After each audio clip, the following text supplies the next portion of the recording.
Good morning, dear students. Welcome to the science class. Today, we continue our discussion on chapter 2 Is Matter Around Us Pure?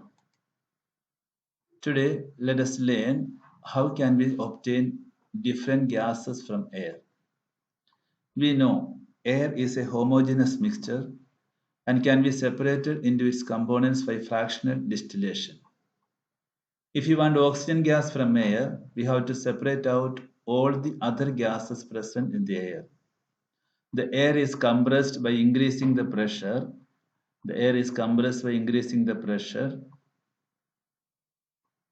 and is then cooled by decreasing the temperature to get liquid air.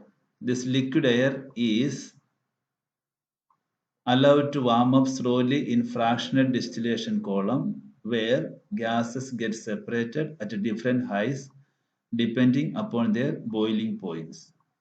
The air is compressed by increasing the pressure and is then cooled by decreasing the temperature. The liquid air is allowed to warm up slowly in fractional distillation column where these gases get separated at different heights depending upon their boiling points.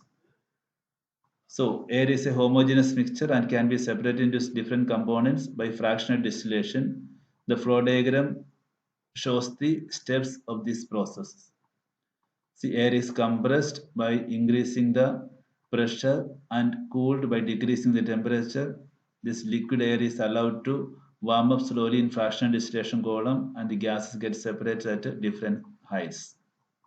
So the boiling point of oxygen is minus 183 degrees Celsius. For argon, 186 degrees Celsius. Nitrogen, minus 196 degrees Celsius. So next one, how can we obtain pure copper sulfate from an impure sample? Take some impure sample of copper sulfate in china dish, dissolve it in minimum amount of water, filter the impurities out, evaporate water from the copper sulfate solution so as to get a saturated solution. Cover the solution with a filter paper and leave it undisturbed at room temperature to cool slowly for a day. Take approximately 5 grams of impure sample of copper sulfate in a china dish.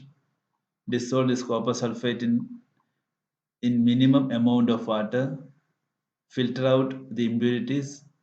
Evaporate water from the copper sulfate solution so as to get saturated solution. Cover this solution with a filter paper and leave it undisturbed at room temperature to cool slowly for a day.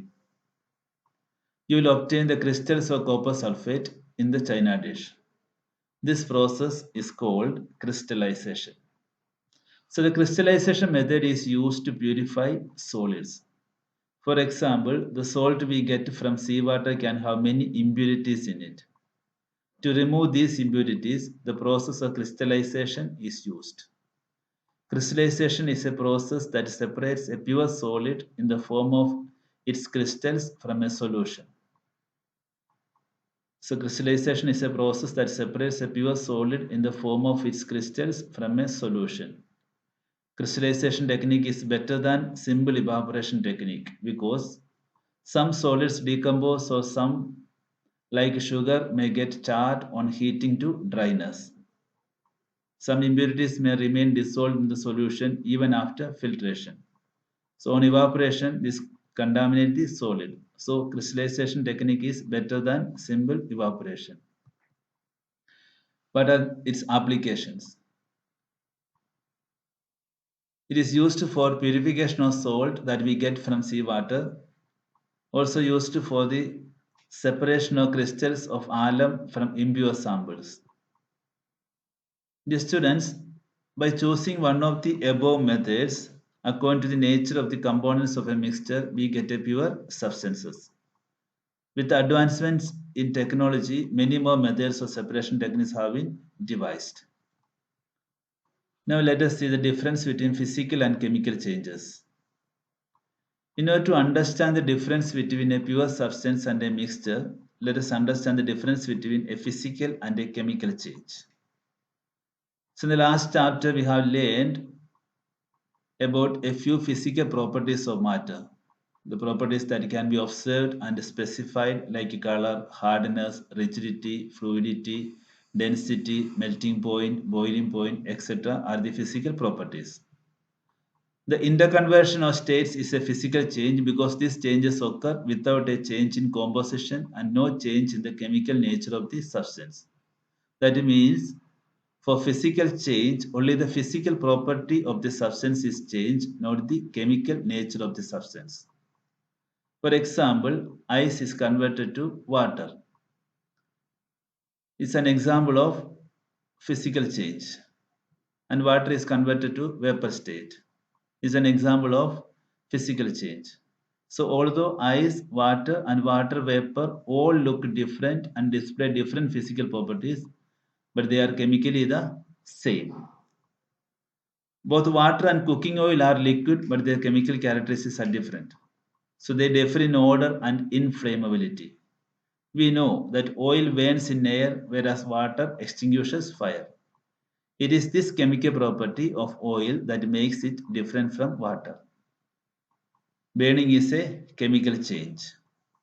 During the chemical change, one substance reacts with another substance to undergo a change in chemical composition.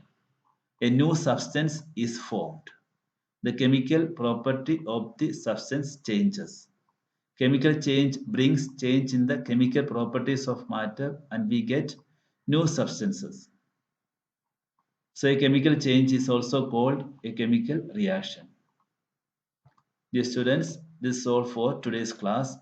Hope you all have understood it. Thank you.